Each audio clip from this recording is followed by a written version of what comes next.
Morgan. And I'm Megan, twins and hosts of M&M Chat, a monthly podcast that brings together our many commonalities: motherhood, farm life, fitness, chasing our passions, and goal chat. It is our goal to create a show that is positive, real, and fun. Now let's continue to dive into season 2. Okay, so season 2 is titled Calming the Messy. So you know, if you've been following us since January, that we've been taking this year and splitting it up into 4 series. And we've really been trying to focus on how to calm the messy in every area of our lives, because we all know that our lives can be crazy, they can be exciting, they can be fun, but there's a lot that goes into it. And so how can we bring some calm to that chaos? And so this one that we're specifically focusing on, we're chatting about change. This one's called Calming the In-Between Places. And we're focusing on changes in the seasons, changes in our lives, and then also changes in our mindset. Mindset can be a big one too. And then how can we navigate those changes in those in-between places, and then how can we bring calm to the unknown? So this could be changes with a career shift, this could be changes with a living situation, this could be changes in how you look at your body. This could be lots of different things. And it's not just in a certain time period in your life, it's from the time you're in high school all the way till you're empty nesting. So I think this is a relevant topic to all of us. And so Megan and I just wanted to have a conversation today about what that looks like and how can you bring some application to making steps towards kind of navigating, I suppose is the right word, just navigating those changes. Yeah, and to me, when we are talking about the between places, that makes me think of that waiting period. Mm-hmm. So that time when you're between maybe 2 life milestones, or between the unknown of the different changes, like Morgan was saying. We wanted to start with a verse that kind of sets the tone for today's topic and helps us when we are in these waiting stages. So this one stood out to me when we were having this conversation about what our podcast was going to be about today. It is from Philippians 4:6-7, and it says, "Do not be anxious about anything, but in everything by prayer and supplication with thanksgiving, let your requests be made known to God. And the peace of God, which surpasses all understanding, will guard your hearts and your minds in Christ Jesus." So Morgan, when you listen to the words of that verse, or when you read them, what are your takeaways from that? So even in just that first line, it kind of tells us, do not be anxious about anything, but in everything bring prayer and supplication to thanksgiving. Let those requests be known to God. Now, that's not saying it's wrong to feel anxious. It's not saying you can't feel anxious or you're a bad person if you feel those feelings. It's not saying that. What it is saying, though, is that those feelings will multiply if you focus on them. So Megan and I went to Orlando a couple weeks ago for a National Ag in the Classroom conference, and there was a speaker there who wrote a story, and it was a story about Melon Mike. And in the book, the character Mike has a melon field, and he starts noticing that his weeds are taking over, and he's starting to get frustrated, and he's like, my weeds are taking over, my melons won't grow, and he's starting to feel very discouraged. And his dad helps him realize that when he stepped back and dug through the weeds, the melons were growing. It just maybe wasn't as pretty as what Mike wanted it to look like. But he said if you focus on the weeds, those weeds are going to double and continue to take over and make you frustrated. But if you instead step back and look underneath those weeds, the melons were still growing. And so how can we focus on those melons that are still growing?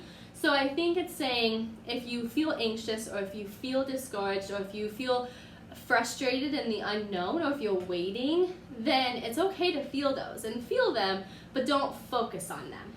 Because when you focus on them, they keep growing. But instead, if you focus on the positivity and the silver linings and what are you thankful for, then those feelings can outweigh the bad feelings. Yes, I agree with that 100%. I like that analogy too from that book. I think too, when we talk to God and we give our anxious thoughts to Him, when we kind of give Him our burdens, then we are filled with some of that peace that God gives us, and He helps us to feel a little bit more calm about it, and we just feel His presence then. When you are constantly sharing with Him about what you're struggling with and things that you hope for and things that you want in your life, if you tell Him those things, then it helps you just feel a little better in that waiting season. So with that, it's like we said, it's a little sometimes easier said than done. And mindset is such a game of like trying to pick your thoughts and not focus on certain thoughts and changing your thoughts, which sometimes we can control and other times it's really hard to control. Yeah. So how do you have some examples of ways that you have been able to navigate those feelings and then focus on the positive, or like what do you do specifically in those situations, or has there been a time when it was really hard to focus on the good? Yeah, well, they often say sometimes you learn the most from going through it yourself, and we all have times in our life where we're waiting for something. When you first graduate high school, you might be waiting for that letter to come in the mail saying you got accepted to a college, or maybe that job offer if you're going into the workforce, or maybe you're waiting for a marriage, or maybe you're waiting for a kid. Like Morgan said, it can be all seasons of life. For me specifically, a time in my life when I feel like I learned so much about this topic and how to navigate it is when Kyle and I graduated college. We had moved back home, and I had started my teaching job. He started his job on the farm and then also at Stutzman's. And so I felt like we were pretty settled, and I was waiting for like the next step in our relationship. Like, is he going to propose? When is he going to propose? I was ready. Like, I was thinking, like, why is he not ready? Why are we not making that next step? And so it was a hard season for me. I mean, we had, if you guys know our past, we had been dating 7 years before he proposed. And so I think anybody in that waiting season would be a little bit anxious. And so I was totally ready. I was feeling anxious, and then sometimes that stole a little bit of my joy, because I would see maybe other people get engaged. I would see other weddings. I'd go to other weddings, and sometimes I was jealous. I would feel like I want that in my life, and I was obviously happy for those other people, but I was also like frustrated, like why are we not taking any steps further? And so it was a little bit of a difficult time in my own personal journey and in my mindset. And so I feel like I had to grow a lot. And I feel like recently, it's funny how like I wasn't using these tools back then, but I'm starting to use some of these tools now, and it's giving me more insight and some tools to prepare me for like future seasons of waiting. And I feel like with farming, with teaching, there's always that constant season of change. And so there's a little bit of waiting periods here and there, and so I'm able to practice with these tools a little bit, like small tidbits, and I'm hoping that helps me for when big things happen again in the future where I'm waiting. And some of those tools, for example, would be this book right here. It's called The Between Places, so that's where we kind of got the title of this podcast episode. But this book is by Stephanie May Wilson, and Morgan's actually doing it too, and she's going to talk a little bit about the things she's in between right now. But this is a journal. It's kind of like a journal prayer book, wouldn't you say? Yeah, it's devotionals. Yeah, and prompts. Just even simply, you don't have to even get this book necessarily. I mean, it's a great tool, but you could also just use a journal and writing some of your thoughts down, your prayers. That way you can start putting like your thoughts to paper, and that helps kind of relieve some of that anxiousness and get some of your thoughts even just out there. Like, what are you feeling? So that's one of the tools that I've been doing recently to help. But Morgan, do you want to talk a little bit more about like the between places you're in, give some examples and some tools that you like to use? Yeah, so this book has been really helpful for me. And actually, I was telling Megan today, there's actually some days when I'm writing in it, there's some different prompts in there that really make you think. And she does give you like 3 pages to write your thoughts down.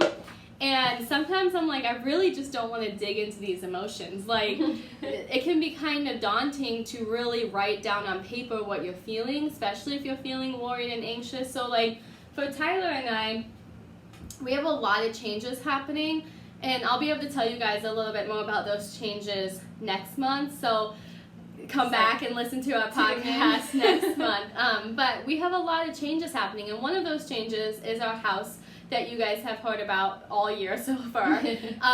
Hopefully one of these days I'll be done talking about waiting in that season of our house being completed. But I think we'll all have to cheer. Yeah, but that is one of the things that this year has definitely been hard for me because as much of an exciting time as it is, it's also come with so many stresses and frustrations, and it's had some highs, but it's had quite a bit of lows and different things that it's just been a long process. And it's going to be such a relief when we move in, and so much joy when we can sit out on our patio and drink coffee on Saturday morning and stuff like that, and be right there on the farm for the flowers and the cattle. But right now it definitely is a waiting season. So this book has been helping me focus on it's okay to want change while still being content in the moment. Mm-hmm. So what am I thankful for right now? I'm thankful for friends and family who have helped us, like either helped us by watching Dean or helped us at the house with framing or painting. I'm thankful for help with at the house with cooking and dishes and things like that, since we're living with our in-laws right now. Like, it's not all on me right now, especially in this waiting season. Yes. I'm thankful that we've been able to have the privilege of building this house, being able to pick out the design elements. Like, that has been so fun. That's been the most fun for me, is like designing the kitchen and deciding what kind of paint we want to use and putting shiplap up on the fireplace. Like, that type of stuff I don't take for granted, and I know that that is a awesome privilege to be able to design and choose those elements.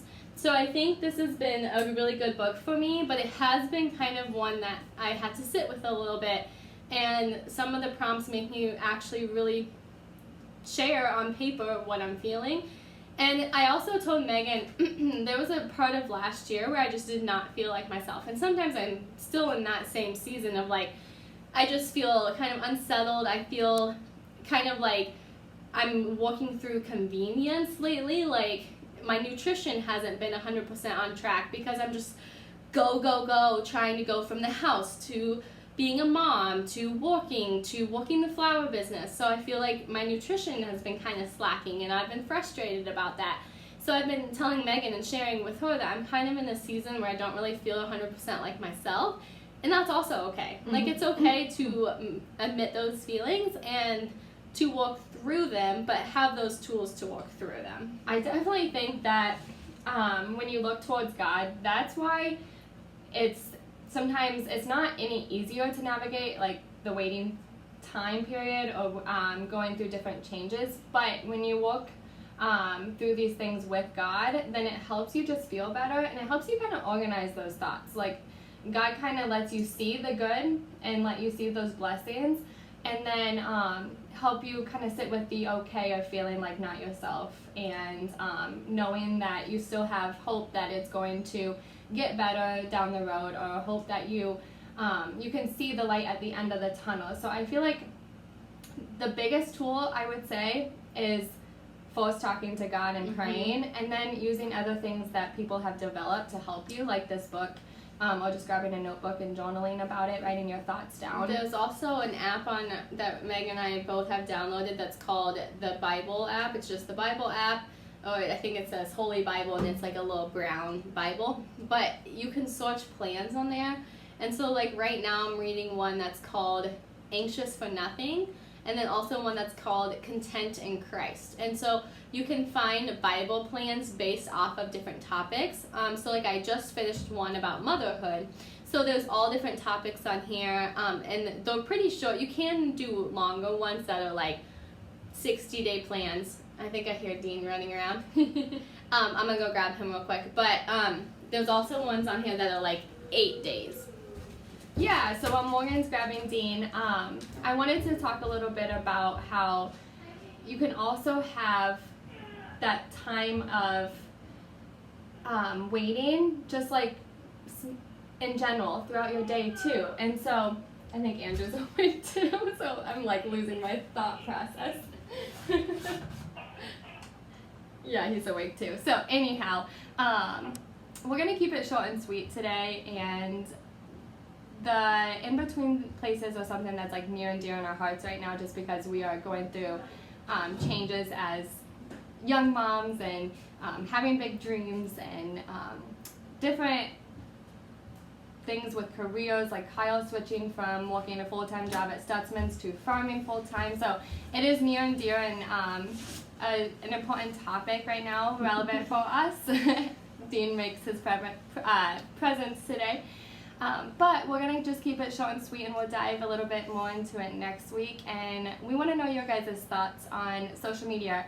Are you in between places? Are you waiting for anything? How do you feel? Let us know. And if this episode is something that was relevant for you also, or you took something away from it, please let us know and share it with others. We would love to also be praying for you. So when you tell us those things, if it's okay, we can pray for you. And yeah, just let us know if there's things that you would like to bring to our attention, or if you think that something would help someone else, if you have a tool. Yes. Dean, do you want to say hi? Can you say hi? Like, do you see the camera? Someone's still waking up from their nappy nap. All right, guys. Thank you for Bye. tuning in. As always, we appreciate you guys. Just did a peace sign. Peace.